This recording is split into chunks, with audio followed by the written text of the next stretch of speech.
I knew something was off when Martin started packing a lunch again. After 28 years of greasy takeout and half-eaten donuts left on the break room table, the man was suddenly slicing apples like it was a damn ritual. He didn't say much, he never did, but I'd worked beside him long enough to know the difference between routine and resignation. His eyes didn't track the floor anymore. They stared past it, past us, past the place he'd bled into for almost 3 decades. He was always the first one in, not in a motivational poster way, just because everything broke if he wasn't. Printer down, call Martin, client screaming, Martin. Server room on fire, Martin with a wrench and a bottle of Advil. He never complained, never asked for credit, and for years, that made him indispensable. Then the new VP arrived in a $2,000 blazer and called people like Martin legacy overhead. Let me tell you something, Martin was the overhead, holding the whole place up by sheer force of will. If you're listening to this and stories like Martin's make you feel something, rage, maybe recognition, go ahead and like the video and hit subscribe. It really does help us bring you more stories that matter. And yeah, it means a lot to the team. The slow bleed started with the little things. They stopped copying him on operations updates. His login was accidentally removed from the client feedback portal he'd built from scratch. A systems intern, who once asked Martin how to fix a toner jam, was promoted to workflow lead and told to loop Martin in if needed. HR stopped inviting him to team building days, as if a man whose spine had grown into his office chair needed a motivational escape room. But he stayed, kept showing up, quiet, methodical, patient. I once asked him why. He just shrugged and said, Virion still sends checks. That was his baby, Virion Logistics. 10 million in recurring revenue and climbing. A client he'd cultivated from a cold call into a contract so airtight, even legal used it as a template. And not once did the new leadership even mention his name during quarterly reviews. Martin didn't chase praise. But he wasn't made of stone either. You could see it in his posture. A little more stooped each month, eyes that lingered too long on the exit. He didn't smile at the break room birthday cakes anymore, just clapped politely, then went back to work. When the whispers started about departmental flattening, I knew where the axe would land, and I hated myself for not warning him. But how do you tell a man who is the company that the company's already moved on without him? He came back from that HR meeting pale as drywall, didn't even sit, just picked up his keys and walked past my desk like a man who'd just stepped out of his own obituary. I followed him out, didn't say a word, just walked. In the parking lot, he finally turned and said, They offered me a junior role under Lisa. Lisa, the intern who once CC'd the entire company on a lunch order by mistake. Now his boss. Then he said the words I'll never forget. Can I have 24 hours? Not in anger, in awe. Like he couldn't believe his own mouth had formed that sentence. Like he was asking for a miracle. His hands were shaking. I wanted to say something, anything. But he was already climbing into his car, and I stood there in the cold, watching brake lights fade like the last heartbeat of something sacred. That night, I couldn't sleep, because deep down, I knew Martin wasn't asking them for 24 hours. He was giving it to himself. And whatever he did with it, it was going to change everything. He didn't talk about it for hours. Not when he came home, not during dinner, not even when the cat curled up in his lap, purring like it could absorb the static of whatever was burning inside him. Martin just sat there, fork untouched, eyes locked on the muted TV like his thoughts were playing out behind the news ticker. I asked if he was okay, and he nodded. That slow, robotic nod that means absolutely nothing. That means everything is not okay. When he finally spoke, it was during dishes. A whisper, barely audible over the running tap. They restructured me. I turned off the water. What do you mean? He didn't look up. My position doesn't exist anymore. They offered me something else. Something junior. Junior. That word hit the floor harder than the plate I almost dropped. A man who built half that damn firm's operations from scratch. Who mentored 3 of their current department heads. Who stayed when the roof leaked. When the systems crashed, when their so-called leadership flew off to innovation retreats and left the actual work to someone who never asked for a title. And they had the gall to call him junior? I asked him what the role was. He just smiled. Tight, hollow. I'd be managing onboarding checklists, reporting to Lisa. Of course. Lisa, the intern turned manager with a bullet journal and a podcast about productivity hacks, the one who thought legacy employees were a blocker to cultural agility. He sat down on the couch like gravity had turned personal. Rent's due next week. Your prescriptions, the car, everything. He didn't need to finish. I knew. He hadn't taken a vacation in years, didn't have a golden parachute waiting in some tropical tax shelter. The man gave everything he had to that company. 60-hour weeks, birthdays missed, hospital visits shortened. He was the guy who showed up when everyone else bailed. And when it was time to cut costs, he wasn't even worth a proper goodbye. He said HR never even looked him in the eye, read from a script. This is not a reflection on your performance, but rather an alignment with evolving organizational goals. I could practically hear the iced overtone of that HR robot. The kind that says, we're not sorry, we're just trying not to get sued. He told them he needed 24 hours, asked like he was asking permission to breathe. They said that was acceptable, just like that. Cold, clean, like scraping a name off a whiteboard. When he left the building, he said he couldn't feel his legs. He got in the car and just sat there, hands trembling on the steering wheel, staring at the building like it might offer some kind of apology if he stared long enough. But buildings don't apologize. People do. And the people he built everything for, they'd already moved on. That night, he didn't sleep. I know because I didn't either. I could hear the couch creak every time he shifted.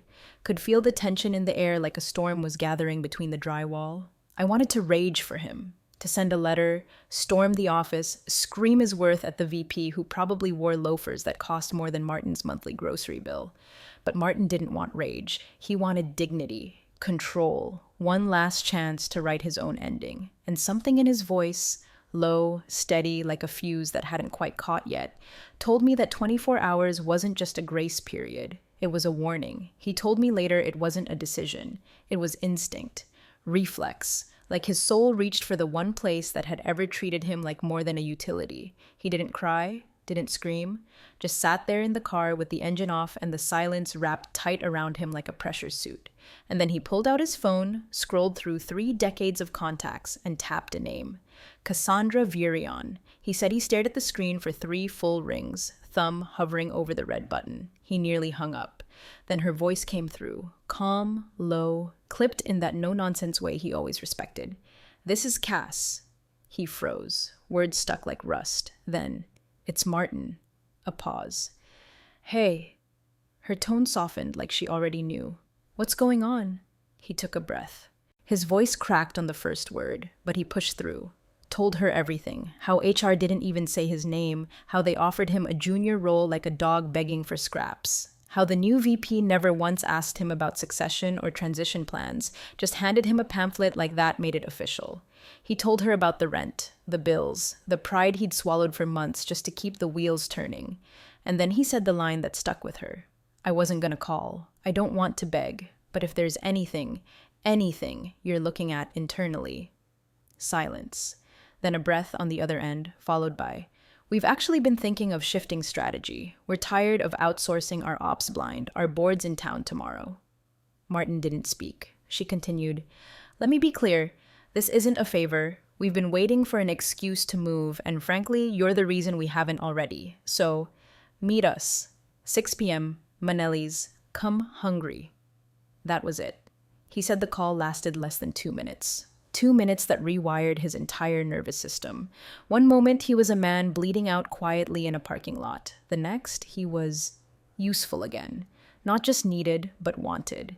And not by some spreadsheet-obsessed VP, but by a woman who ran a $12 million account and remembered who built it. When he told me all this, he laughed. That weird, dazed kind of laugh people make when they're not sure if they just dodged a bullet or stepped into another war. His hands were still shaking when he hung up. But this time, it wasn't from fear. It was adrenaline. He didn't drive straight home, just sat there watching office lights flicker on and off as the cleaning crew moved through the building like ants. Somewhere in there, he knew, someone was already filling out his exit paperwork, probably slotting his name into some auto template with termination reason restructure. But they didn't know about the call. They didn't know that Cassandra Virion, the woman who once told Martin, "You're the only reason I haven't burned this whole contract to the ground," had just invited him to dinner. They'd buried him by email. But he wasn't dead yet. That night, he laid his suit out on the couch, the good one, the one he wore to his daughter's wedding, polished his shoes, printed out the Virion SLA reports he'd kept copies of on a personal drive because, in his words, someday someone's gonna ask who really ran things. Tomorrow, someone finally would. The restaurant was the kind of place where the lights were low enough to keep secrets, and the waiters wore suits more expensive than most of our cars. Martin arrived 10 minutes early, as always. No grand entrance, just that same quiet precision he carried into every boardroom, every crisis, every Sunday dinner he skipped to run numbers. He found the table already set for 5. White linen, polished silver, and a small folded card that simply said, Virion Operations Discussion, Private. He told me later he didn't know what he expected, maybe Cass alone, doing him a favor out of pity. Instead, it was the COO, the CFO, their head of logistics, and the board liaison, 4 people who never met without a purpose. And when they stood to greet him, every single one shook his hand like he still mattered. Cass opened with small talk, but it didn't last long. The CFO, a sharp-eyed woman named Dana, leaned in and said, "We heard what happened. Let's skip the sympathy. What would you do if you were us?" Martin blinked. They didn't want gossip. They wanted a plan. He laid it out, calm, precise, not a hint of bitterness. Walked them through what he used to do behind the curtain. The vendor maps, compliance checks, performance audits, those midnight patch reports he never billed for because it's just part of the job. He explained what they were getting now from Halwell: fragmented service, recycled playbooks, junior associates who didn't know their own acronyms, no oversight, no innovation, just invoices. He didn't trash the company. That's not his style. He just described it. And sometimes the truth is indictment enough. There was a long pause afterward. Then Cass said, "You ever consider consulting?" Martin shrugged. "Thought about it. Never had time." Dana leaned back, fingers steepled. "We'd hire you tomorrow. Short-term advisory. 30-day engagement, renewable." He nodded, already stunned. But then she added almost as an afterthought, "We've also been talking internally about bringing operations in-house." The whole table went still. Martin didn't respond. Not right away. His mouth went dry. She kept going, her voice clinical now, measured. "Outsourcing made sense when we were scaling fast, but it's time. We want ownership. Infrastructure built by someone who understands the bones. You built those bones." He blinked. "That's a major shift." "It is," Cass said, "but we'd rather shift with someone who already knows where the rot is." That was the moment. Not the offer, the trust. They weren't just looking for a contractor. They were looking for an architect. They asked him to think about it. No pressure. Just a steak, a glass of Cabernet, and 4 executives waiting for his brain to do what it's always done: fix broken things. When he got home that night, his jacket still smelled like wood smoke and peppercorns. He dropped the keys on the counter and sat down at the kitchen table without a word. I asked how it went. He looked at me and said, "I walked in thinking I'd ask for scraps. They asked if I wanted to build the table." He didn't sleep that night either.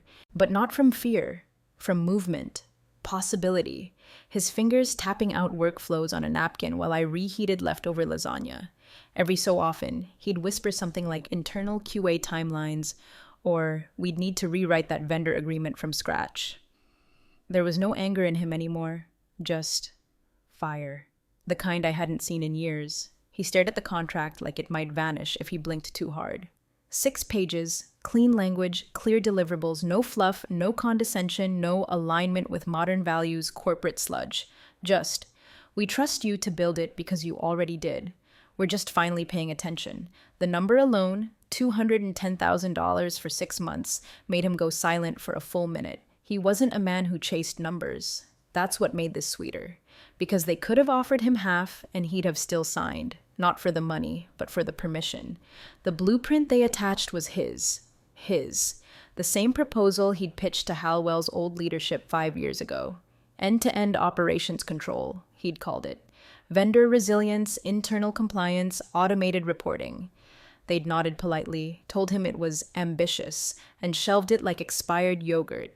And now Virion, his client, his people, were offering him the reins. Not to consult, to lead. Interim Director of Internal Ops. Build it your way, full autonomy. 6 months. If it works, We keep going. He brought the contract home like a relic. I watched him take off his shoes, straighten the edges of the folder, and sit at the dining table without saying a word.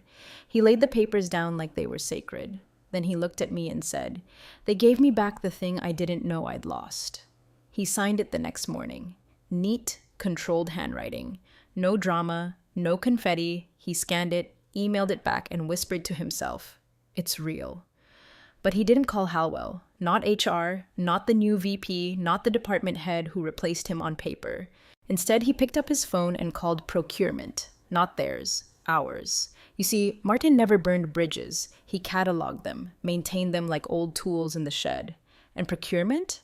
Well, they were the only department left at Halwell still running on his old vendor terms, still relying on his documentation to stay compliant, and more importantly, still interfacing with Virion. Weekly, quietly, automatically, he asked them one thing. When's the next SLA renewal date for Virion? They checked. End of Q1, why? He didn't answer, just thanked them, hung up. Then he opened his personal drive and pulled out the file titled Transition Templates. Inside it, detailed offboarding scripts, vendor migration paths, access audit tools, everything a client would need to switch service providers with zero downtime. He'd written them during weekends, because back then, he actually believed Halwell would grow into the kind of company that deserved to keep Virion. But now he'd use it to move Virion away, quietly, cleanly, no fireworks, just one steady hand guiding the ship to safer waters. That afternoon, he drafted the email. Subject: Notice of upcoming transition. Virion Operations Body. Dear Halwell Rep, per upcoming changes in Virion's operational structure, we will begin offboarding your services at the end of Q1. Full transition documentation will follow. Best, Martin Halberg. Interim Director, Internal Ops Virion Logistics. No emotion, no signature flourish, just a man walking through the door they slammed shut into a building he was now helping design from the foundation up. When he hit send, he didn't lean back and gloat. He just stood up, made coffee, sat by the window and watched the street like he'd finally remembered where he put his name. Martin never made a big exit. No locker room speech, no farewell donuts or sad little HR-sponsored cupcakes. He didn't even send a thank you email. He just pressed send on a transition notice and let the silence do the talking. The message was short, professional, deceptively calm. Subject: Virion Transition Notice Body. Per Virion's internal operations shift, your services will be offboarded effective Q1. Relevant documentation will be delivered via secure channel. Thank you for your past support.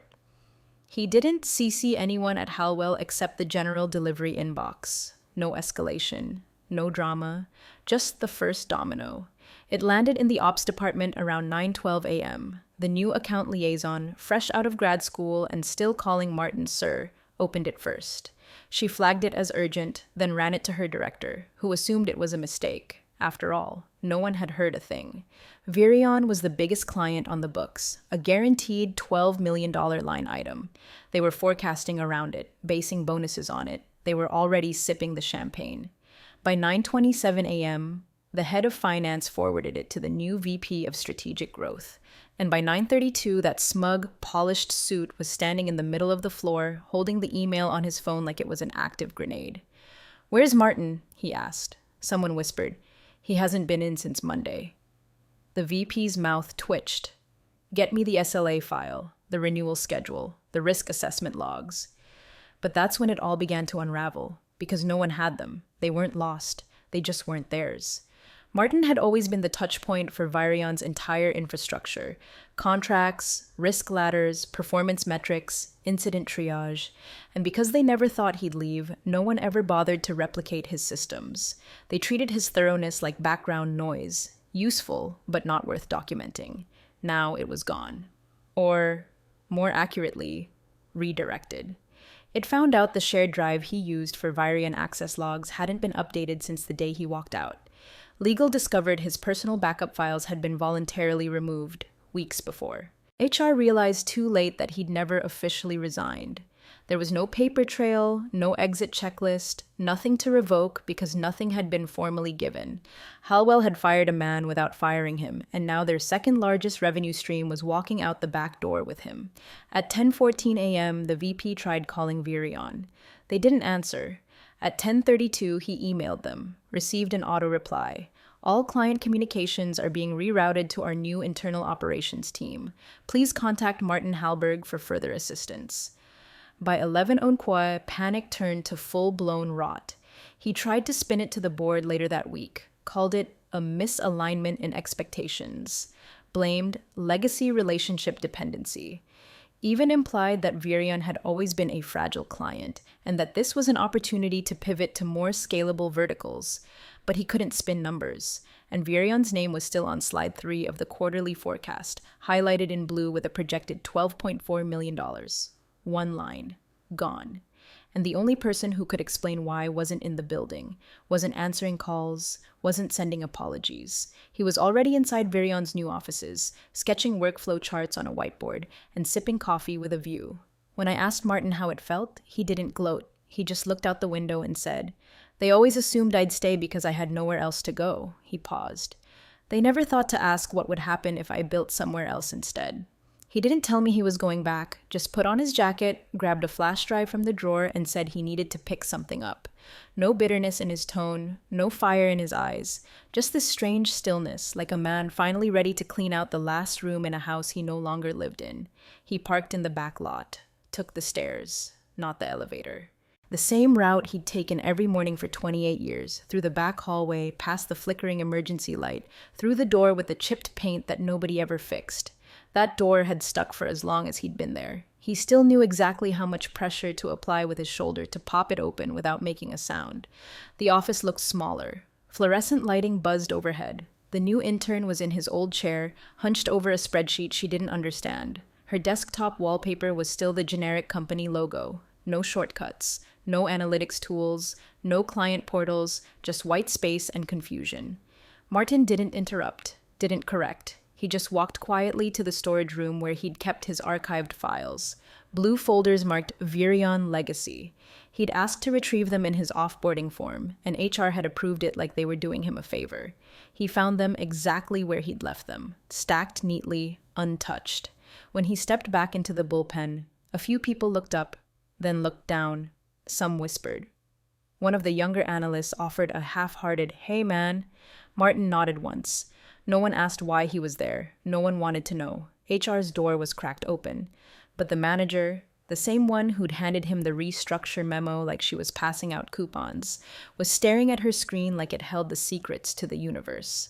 She didn't lift her eyes. He stood there for 3 long seconds, then turned away. The new VP's office was shut. Of course it was. Martin smiled faintly. He could imagine the scene on the other side of that frosted glass. Conference calls, financial backpedaling, damage control in PowerPoint form. He didn't knock, just walked back to his old desk. It was empty now. Sterile. Wiped clean, except for a coffee ring he recognized from that awful ceramic mug with the raccoon on it. That mug had survived 3 office moves, a burst pipe, and a reorg that gutted half the floor. HR had probably thrown it out without a second thought. He sat for a moment, not long, just enough to breathe it all in. Then he took a sticky note from the drawer, one of the last things that still felt like his. Wrote 8 words, neat block letters, no punctuation. Checked the client retention dashboard that was mine. He stuck it dead center on the monitor. Didn't take a picture, didn't wait for someone to notice. Just stood up, walked out, and let the door close behind him for the last time. When he got home, he didn't talk about it. Just took off his shoes, poured a glass of water, and joined me on the porch. We watched the sun drop behind the trees the way we used to when time still felt slow and earned. After a while, I asked, "Did it feel weird?" He thought for a long moment, then said, "No." Another pause. Felt like finishing a sentence. And then he smiled. The real one. The one I hadn't seen since before the new VP ever stepped through the door. They say numbers don't lie, but at Halwell they tried anyway. Quarterly board meeting. 10 a.m. sharp, dark wood paneling, decaf coffee in bone-white porcelain, and 10 people who thought they understood risk until the slide deck reached page 4. That's when the number hit the screen, bold, red, and missing a $sign. $12,000 and $45,000. There was a pause. Not dramatic, not cinematic, just confused silence. The kind that happens when powerful people realize the foundation's been rotting under their shoes for months and no one thought to check. A director leaned forward. "What happened to Virion?" The CFO cleared her throat, flipped back through the deck. "We received a transition notice. Effective Q1, they're internalizing operations." Another voice, sharp and clipped. "When did this start?" No one answered. The VP of Strategic Growth, Martin's replacement in theory, and the man responsible for overseeing relationship modernization, fidgeted in his chair. The CEO turned to him. "You onboarded this client 2 years ago. What conversations did you have with their COO?" Silence. "Did you know they were planning to move?" More silence. Finally, the VP exhaled, theatrical. Frankly, this was always a vulnerable account. Heavily dependent on one employee, no scalable infrastructure, no documentation. A few heads nodded, mostly people who hadn't looked at a contract in 10 years. Then the board chair asked the question that froze the room. "And who was that one employee?" The VP hesitated. "Martin Halberg." There it was. The name he'd tried to erase, now echoing across walnut and glass like a curse. "And what was your succession plan when you restructured him out?" The VP blinked. We assumed his documentation would suffice. HR was responsible for knowledge transfer. HR's director stiffened. "We weren't consulted. No formal offboarding request was filed. As far as our records show, he was still active in Virion operations at the time of departure." The VP looked like someone had pulled the floor out from under him. "He wasn't officially offboarded?" "No." The COO leaned in. "So you eliminated our primary client interface with no continuity plan, no risk assessment, and no exit protocol." The room turned to the CEO, who looked like he'd just swallowed his tie. That's when the VP made his final, desperate play. "This is the result of legacy culture. Overdependence on individuals instead of systems. We're trying to modernize, but these transitions, frankly, they expose the gaps in what came before." But no one bought it, because the truth was simple. Martin was the system, and they dismantled it out of arrogance. I didn't hear all this firsthand, of course, but word gets around, especially when a sticky note becomes office folklore, especially when board members start forwarding press releases to legal with subject lines like, "How did we lose this guy?" And Martin, he didn't even flinch when I told him. He was sitting on the balcony of his new office that afternoon, laptop open, framing the workflow for Virion's first internal review cycle. His inbox had 3 unread resumes, former Halwell employees already jumping ship. He had a checklist in front of him, timelines, metrics, action plans. When I asked if he wanted to hear how the meeting went, he just waved it off. "I know how it went," he said, not unkindly. And then, almost as an afterthought, "Funny how long it takes people to notice what's missing when it never made noise." He didn't say it with pride. He said it with peace. The press release went live at 9 a.m. sharp. Clean headline, crisp formatting, a subtle jab wrapped in corporate niceties.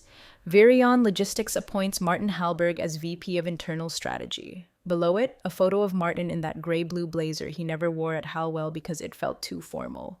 In the picture, he's smiling, but not for the camera. It's the quiet smile of a man who already knows. The release made its way through LinkedIn within minutes, lighting up feeds from mid-level managers to Fortune 500 COOs. But the real spark came at 9:37 a.m. when someone, no one knows who, forwarded it into Halwell's executive Slack. No commentary, just the link. The silence that followed was louder than any reply. 10 minutes passed. Then, finally, a message from HR. "Wait, how did we lose Martin?" Not Mr. Halberg, not the guy from Ops, not the legacy staffer. Martin, the name they'd ignored in every strategy session, the name missing from every slide deck, despite being the reason 1/3 of their revenue even existed. Now it was showing up on headlines and investor threads like a ghost they'd tried to bury, but who returned with a title and a spotlight. No one replied to the HR message. What could they say? That they restructured him into irrelevance, that they assumed he had nowhere to go, that they let their biggest client walk because they couldn't be bothered to ask what he actually did. Meanwhile, Martin was already deep into his morning. Video call. 3 familiar faces, all former Halwell, all talented, all quiet contributors who'd watched the same culture rot from the inside. And now they were here, onboarding into Virian's new operations team, notebooks open, eyes clear. The trust in that room wasn't loud. It didn't need to be. He greeted them the way he always had, direct, warm, unflinching. Glad you're here. We've got work to do. No speech, no revenge monologue, just motion, direction, momentum. Behind him, through the glass wall of his new office, the city buzzed. Varian's floor was alive. Teams coordinating, systems syncing, things moving. The machine he was quietly building, efficient, ethical, deliberate, was already better than anything Halwell ever let him touch. At the edge of Martin's old desk back at Halwell, the sticky note still clung to the monitor, half faded, curling slightly at the corner. No one had taken it down. Some said they didn't dare. Others said they left it as a reminder. That client retention dashboard? Still frozen. No one knew how to unlock it. That desk sat empty now. People avoided it like a ghost chair. No one said why, but deep down, they all knew. Because this time, when the board talked about operational loss, when recruiters whispered about who rebuilt Virion from the inside out, when headlines said his name out loud, it was no longer a question of what he was worth. It was a question of how they missed it. Martin never answered their calls. Not because he was cruel, because he didn't need to. His legacy wasn't in their hallway anymore. It was in motion, with his name on the door, and a team that knew exactly who to thank.